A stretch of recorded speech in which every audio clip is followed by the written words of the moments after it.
नमस्कार दोस्तों, मैं किस्साबाज वाला लेकर आया हूँ विश्वविख्यात लेखकों की कहानियों का गुच्छा। दोस्तों, अगर हमारी कहानी आपको पसंद आए तो इसे लाइक, सब्सक्राइब और शेयर ज़रूर करें। तो आइए बिना देर किए शुरू करते हैं हम आज की कहानी। कहानी का शीर्षक है एक चोर का बयान। इसे लिखा है सी भास्कर राव ने। मैं आपको यह बात पहले ही बता दूं कि मैं चोर नहीं हूं, यानी असली चोर नहीं हूं। जिस चोरी की बात मैं आपको बताना चाहता हूं, वह समझिए मेरी एक मजबूरी थी।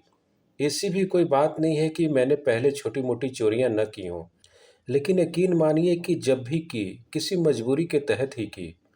इतने भर से आप समझ गए होंगे कि मैं कोई पेशेवर चोर कतई नहीं हूँ।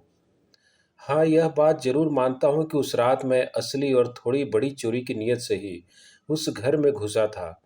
सिर्फ यह ध्यान जरूर रखा कि वह घर मोहल्ले में कुछ अलग थलग हो, ताकि चोरी करने में सुविधा हो। हाँ, आप चाहें तो कह सकते हैं कि चोरी से ठीक पहले मैंने थोड़ी रेकी कर ली थी कि अगर हाथापाई की नौबत आ ही जाए तो अड़ोस पड़ोस को जल्दी पता न चले, और जब तक पता चले मैं वहाँ से रफू चक्कर हो जाऊँ। अब बताता हूँ कि इसकी शुरुआत कैसे हुई। जाहिर है कि रात का वक्त था, मेरे ख्याल से आधी रात के बाद का ही। मुझे उस घर में घुसने में कोई दिक्कत नहीं हुई। दीवार फांद कर आंगन में उतरा और थोड़ा आगे बढ़कर देखा कि भीतर जाने का दरवाज़ा खुला है, जैसे मेरे लिए ही खुला हो। अंदर जाकर देखा कि दो कमरे हैं। एक कमरे में एक बुढ़िया थी, न जागने में न सोने में, कुछ होश में कुछ बेहोशी में, कुछ कराहती कुछ खंखारती। लगा कि शायद बीमार है। इस बीच उस पूरे और छोटे घर का एक चक्कर भी सावधानी से लगा लिया। घर में दो ही कमरे थे और उनमें रहने वाला जीव एक, यानी बुढ़िया, शायद बीमार। चलो, इससे बढ़िया मौका और नहीं मिलेगा। जल्दी अपना काम निपटाओ, भाग लो, मैंने खुद को समझाया। इसके पहले कि मैं अपना काम समेटूं, मुझे लगा कि शायद बुढ़िया उठने की कोशिश कर रही है। मैं चुपचाप उसके बिस्तर से कुछ दूर खड़ा हो गया। मैंने देखा कि वह बिस्तर से बाहर निकलकर अंधेरे में टटोलती लड़खड़ाती शायद बाथरूम की तरफ जा रही है। कुछ आगे बढ़कर वह दरवाजे से टकरा कर गिर पड़ी। तब अचानक शायद मैं भूल गया कि वहाँ चोरी करने आया हूँ। लपक कर उसे उठाया और खड़ा किया। वह ठीक से खड़ी तक नहीं हो पा रही थी। उसे सहारा दिया। जब वह बाथरूम से बाहर आई, सीढ़ी पर फिर लुढ़कने को हुई। मैंने उसे थाम लिया। मैं तो बस यही चाहता था कि उसे अपने बिस्तर पर पटक कर अपना काम तमाम करूं और वहां से फूट लूं। इसलिए उसे सहारा देकर फिर से लिटा दिया। उसने न तो मुझे पहचाना और न ही चीख पुकार मचाई। वह शायद अपने पूरे होश हवास में थी भी नहीं। वह तो बस लगातार कराह रही थी। इसके बाद मेरी चोरी का मामला कुछ आगे बढ़ा।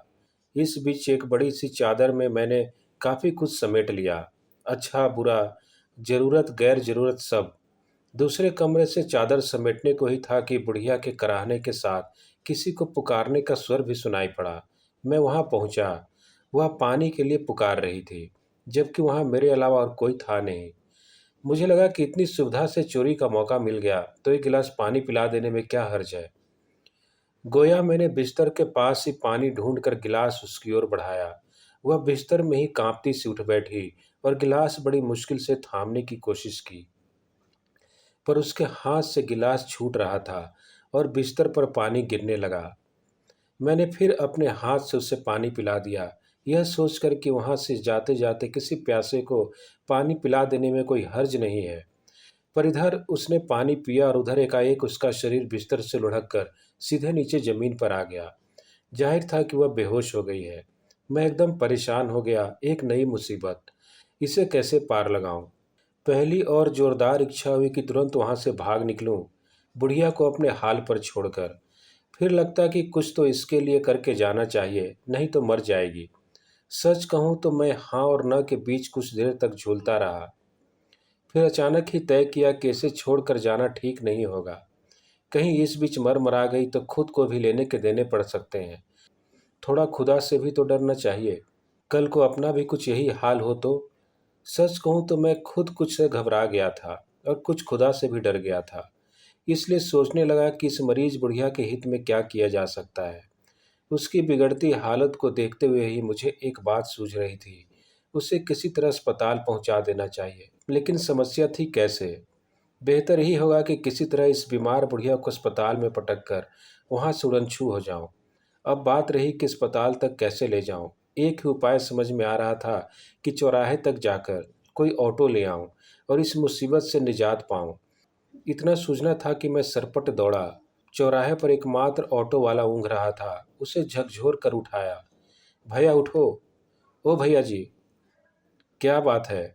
उसने आधी नींद में पूछा। एक मरीज को अस्पताल ले जाना है।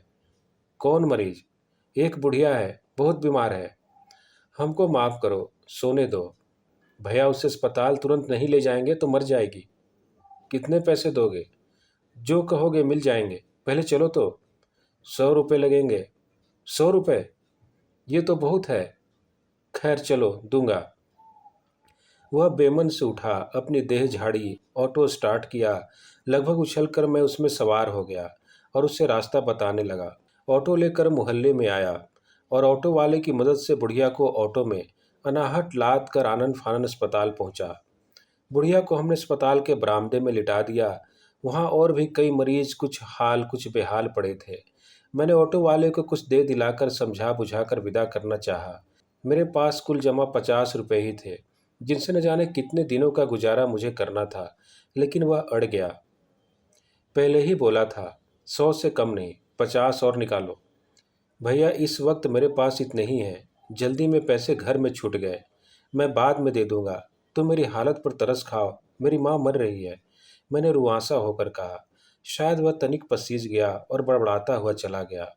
मेरा झूठ काम कर गया। तब एक मौका मेरे पास था कि वहां से फूट लूं, लेकिन तभी अस्पताल के बरामदे से किसी के पुकारने की आवाज़ आई, जो उस नए मरीज के घर वाले को ढूंढ रहा था। वहाँ के किसी अन्य मरीज के साथ का आदमी मेरी ओर इशारा कर रहा था। मुझे लगा कि मेरे वहाँ से भागने का वह सही समय नहीं है, पकड़ा जाऊंगा। उससे एक अलग समस्या खड़ी होगी और मामला पुलिस तक पहुंचेगा। इससे बेहतर है कि जान लिया जाए कि क्यों खोजा जा रहा है। मैं बेमन से बुढ़िया के पास गया। उस आदमी ने पूछा, क्या मरीज के साथ तुम ही हो? जी। तो वहाँ क्या कर रहे थे? क्या लगती है मरीज तुम्हारी? अम्मा। अचानक मैंने कह दिया। यहीं रहो, समझे? रात पाली का डॉक्टर आने वाला है, मरीज को देखेगा। मैंने बुढ़िया की ओर देखा। वह बेसुध थी, शरीर में कोई हरकत नहीं। वाकई कुछ देर बाद एक डॉक्टर नशे और नींद में ऊँघता सा आया और बारी बारी से मरीजों का हाल चाल लेने लगा। जब वह मेरे करीब आया और पूछा, तब मैंने मरीज के बारे में मुख्तसर बताया। मैं खुद भी कहाँ जानता था कि बुढ़िया को क्या बीमारी है। अधिक बोलने पर पकड़ा जाने का भी डर था। डॉक्टर ने झुककर मरीज को टटोला और एकदम से बताया, यह तो गई। क्या? मैं चौंका। ले जाओ उठा के यहाँ से, उसने कहा और दूसरे मरीज के पास पहुँच गया। डॉक्टर की बात सुनकर मैं भौंचक रह गया। हे भगवान, अब क्या करूं? यह तो बड़ी मुसीबत से घिर गया। इस बुढ़िया ने तो मुझे कहीं का नहीं छोड़ा, न घर का न घाट का। इच्छा तो हुई कि भाग जाऊं। बुढ़िया और उसकी लाश को लेकर अस्पताल वाले जो चाहें सो करें। मैंने बुढ़िया का ठेका नहीं लिया है कि उसे ठिकाने भी लगाऊं। मैं वहां से भागने को निकला भी, लेकिन सचमुच भाग नहीं पाया। मुझे लगा कि कम से कम मोहल्ले वालों तक इसकी खबर पहुंचा दूं, फिर वे जाने वही समझें। जो भी आगे करना है खुद करें। इससे अधिक और मैं कर ही क्या सकता हूँ। मैं दौड़ा मोहल्ले की ओर। अपने प्लान के अनुसार बुढ़िया के निकट पड़ोसी के घर का दरवाज़ा खटखटाया। अभी रात बाकी थी, इसलिए काफ़ी दरवाज़ा पीटने पर ही भीतर से किसी ने पूछा, कौन है? उसकी आवाज़ डरी घबराई थी। अस्पताल से आया हूँ, दरवाज़ा खोलो। क्या बात है? कहा न अस्पताल का आदमी हूँ, क्या काम है? तुम्हारे पड़ोस में एक बुढ़िया बीमार थी ना, वह। यह सुनकर उसने आधा दरवाज़ा खोला। वह बुढ़िया अस्पताल में मर गई है, मैंने जल्दी से कहा। क्या? वह कुछ और को भी पूछने को हुआ। वह खोज खोद कर सवाल पूछे। इसके पहले ही अंधेरे का फायदा उठाकर मैं वहां से खिसक गया, लेकिन कुछ दूरी पर छिपा खड़ा रहा, यह देखने के लिए कि अब क्या होता है। वह आदमी अपने दरवाजे पर कुछ पल खड़ा रहा, फिर अपने पड़ोसी की ओर लपका। दोनों के बीच कुछ खुसफुस हुई। फिर वे दोनों तीसरे के यहाँ गए। धीरे धीरे लोग जुटते गए। कुछ औरतें देखकर लौटी कि सचमुच बुढ़िया घर में नहीं है। वे लोग इकट्ठे होकर शायद सोच रहे थे कि अब क्या करना चाहिए। कुछ बातें अंधेरे में मेरे कानों तक पहुंच रही थीं। यह तो अच्छी मुसीबत गले लग गई। अब लग ही गई तो किसी तरह निपटाना तो पड़ेगा ही। आधी रात ही मिली थी बुढ़िया को सिधारने के लिए। छोड़ो अभी, कल देखा जाएगा। अरे भाई, छोड़ा कैसे जाए? अस्पताल से आदमी खबर देकर गया है। तो क्या हम उसके रिश्तेदार लगते हैं जो इतनी रात में अस्पताल भागें? रिश्तेदार तो इस मुसीबत को हमारे गले डाल गए हैं। शव को वहां से उठा लाने भर से तो नहीं होगा। उसे नहलाना धुलाना फिर घाट ले जाना एक मुसीबत थोड़ी ही है। क्या जरूरत है घर लाने की? फिर अस्पताल से सीधे घाट ले जाकर फूंक देने का है, और क्या। वही ठीक रहेगा। जल्दी छुट्टी मिल जाएगी। लौट कर नींद पूरी करने का मौका तो मिलेगा। खाक मिलेगा। बुढ़िया को जाना था, गई, पर हमारी नींद हराम कर गई। यही सब बकवास करते हुए अधिकांश पुरुष अस्पताल की ओर झींकते हुए बढ़ गए। कुछ वहीं रुक गए। औरतों के बीच कानाफूसी चालू हो गई। मैं निश्चिंत हो गया। मेरा प्लान काम कर गया। मैंने भी सोचा कि अब सामान लेकर चलता बनूं। उस घर में घुसने में अब कोई दिक्कत भी नहीं थी, क्योंकि वे लोग व्यस्त थे, शव को ठिकाने लगाने जाने के इंतजार में थे, और मैं उससे पहले ही अपना काम तमाम कर लेना चाहता था। मैं बचे खुचे अंधेरे का लाभ उठाते हुए उस घर में घुसा। पहले मुझे बिल्कुल पता ही नहीं चला था कि अभी कुछ औरतें बुढ़िया के कमरे में हैं। मैंने तो समझा था कि तभी बुढ़िया को वहां न पाकर सभी कमरे से बाहर निकल आई थीं। मैं इस बार थोड़ा सावधान भी था। सो मेरे घुसते और मुझ पर नजर पड़ते ही वे चोर चोर चिल्लाने लगी। मैं उल्टे पांव भाग खड़ा हुआ। यह देखकर वे और जोरों से चिल्लाने लगी। तब तक मोहल्ले के बचे खुचे आदमी भी वहां पहुंच गए। मुझे उन लोगों ने चारों ओर से घेर कर पकड़ लिया और लगे लात घूंसों से मारने। मैं बेदम होता जा रहा था, रो गिड़गिड़ा रहा था, लेकिन उन पर तो जैसे भूत सवार था। इस बीच मैं बेहोश हो गया था, और जब होश में आया तो देखा कि हाजत में हूँ, और शायद पुलिस इंतजार में थी कि मुझे होश आए तो वह अपनी भड़ास निकाले। पहली बार मैं बड़ी शिद्दत से बुढ़िया को याद कर रहा था। एक वही थी जो मेरी सच्चाई जानती थी पर जीवित नहीं थी। मैंने उसकी आत्मा की शांति मांगी। मेरा सिर झुका हुआ था, मेरे हाथ जुड़े हुए थे, और मेरी आंखों से अनजाने आंसू बह रहे थे, और मुझे कहीं कोई दर्द या अफसोस नहीं महसूस हो रहा था। मैं जानता हूँ कि आप मेरी बात पर विश्वास नहीं करेंगे और इसे कथा कहानी समझेंगे, पर यह झूठी नहीं बल्कि सरासर सच्ची है। यह भी बता ही दूँ कि अभी मैं जेल में ही हूँ। कब यहाँ से छूटूंगा पता नहीं। कोई जल्दी भी नहीं है। दिन मज़े से कट रहे हैं, रोटी मिल जाती है, और उस मरी हुई बुढ़िया से, माफ़ कीजिएगा, अपनी अम्मा से मनी मन दुख सुख बतिया लेता हूँ। सच कहूँ तो चोरी चमारी का कोई टेंशन नहीं है।